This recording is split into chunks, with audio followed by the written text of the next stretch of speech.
I didn't get education from the middle high school. They don't want to teach it. Mm.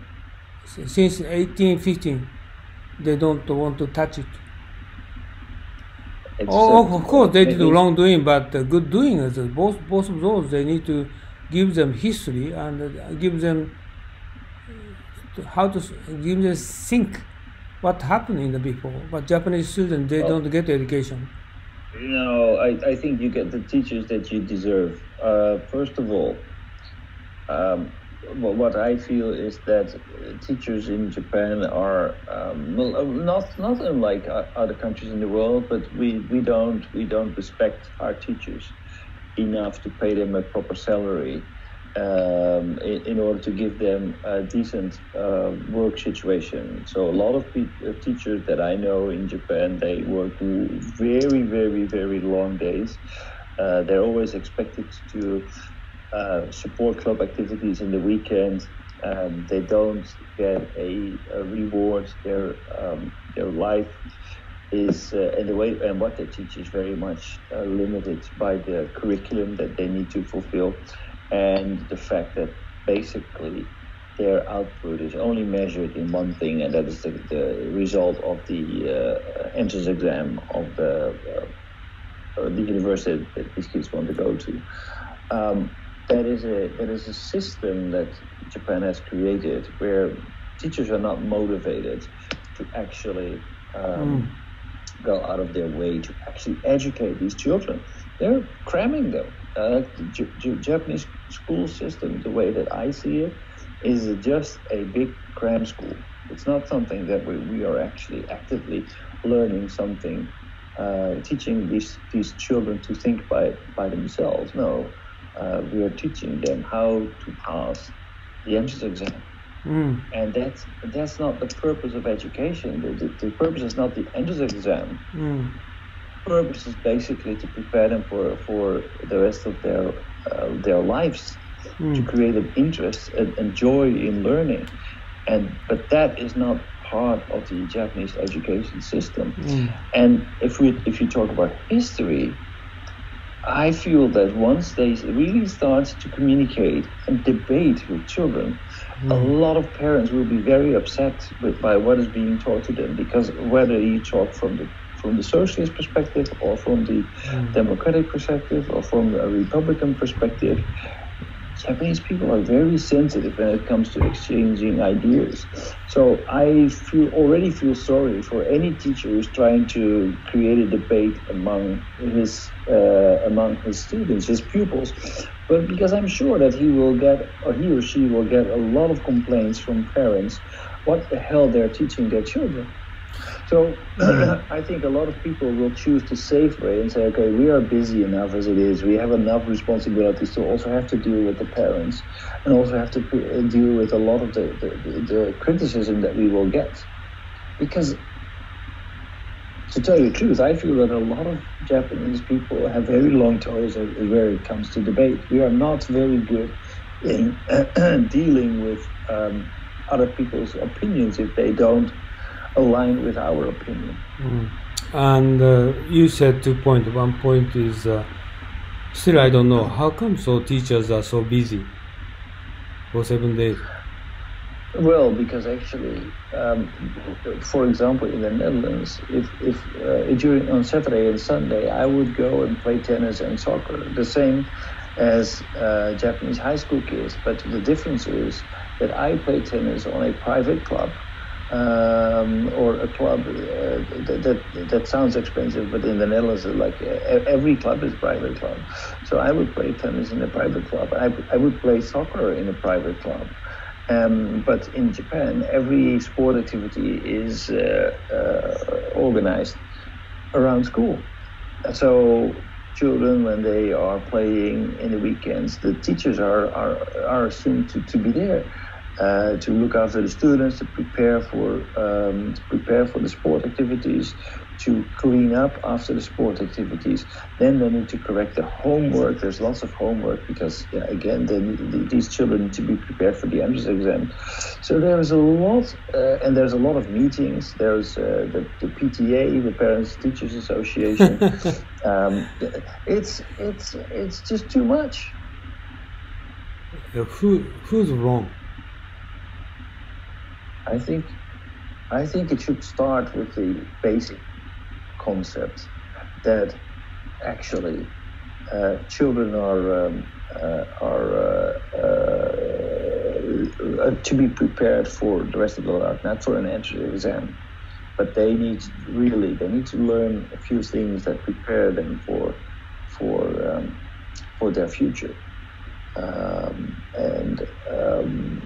I think we need to give our teachers the freedom to teach, the tools to teach in an environment when they will teach. And we need to, if we want to entrust our children to an education system, we need to actually do that and not just second guess everything and try to be part of that system and completely interfere. No, if we want to leave it to the professionals, then leave it to the professionals. We need to give them. We need to delegate and we need to empower them to actually take care of our children and do a good job with that.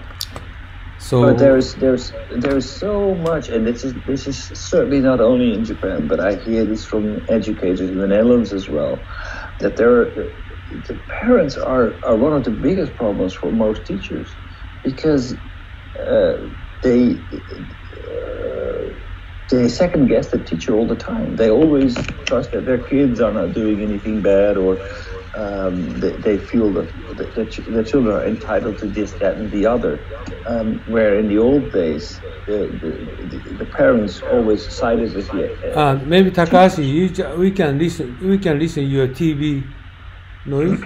No, I think somebody has switched off his or her. In your house? Speaker. Okay. Tano, go ahead. Yeah. So, I do feel sorry for the teachers, actually. So we need to give them more children thinking by themselves what they're going to do instead of yes. asking for students. And the parents also, they have responsibility, too much relying on them. Yeah. Okay. So basically asking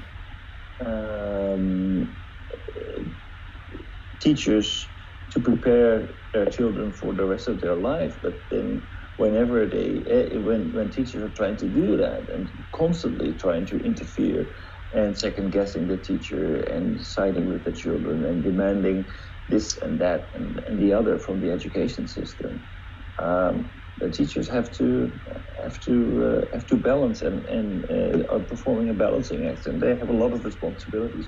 They're not being paid for that. It's assumed to be automatic. It's assumed to be part of the job, but it's and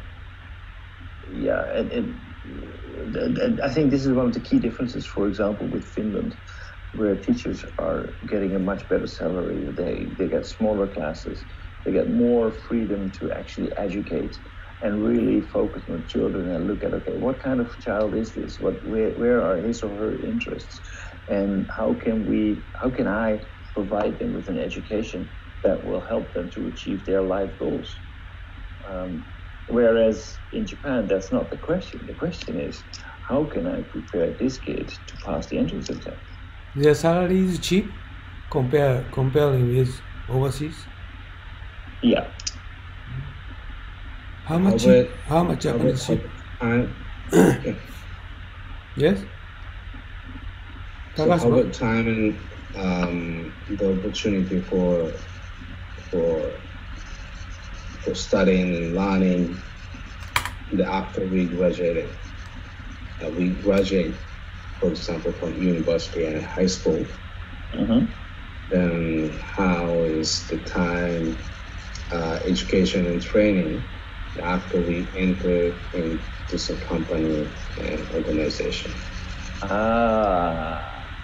That's a good question. Actually, so in the sense that we, for example, we should be more globalized.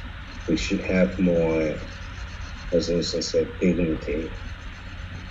Even when we go outside, then the top scholar of the current education system is not necessarily the top runner of the global business.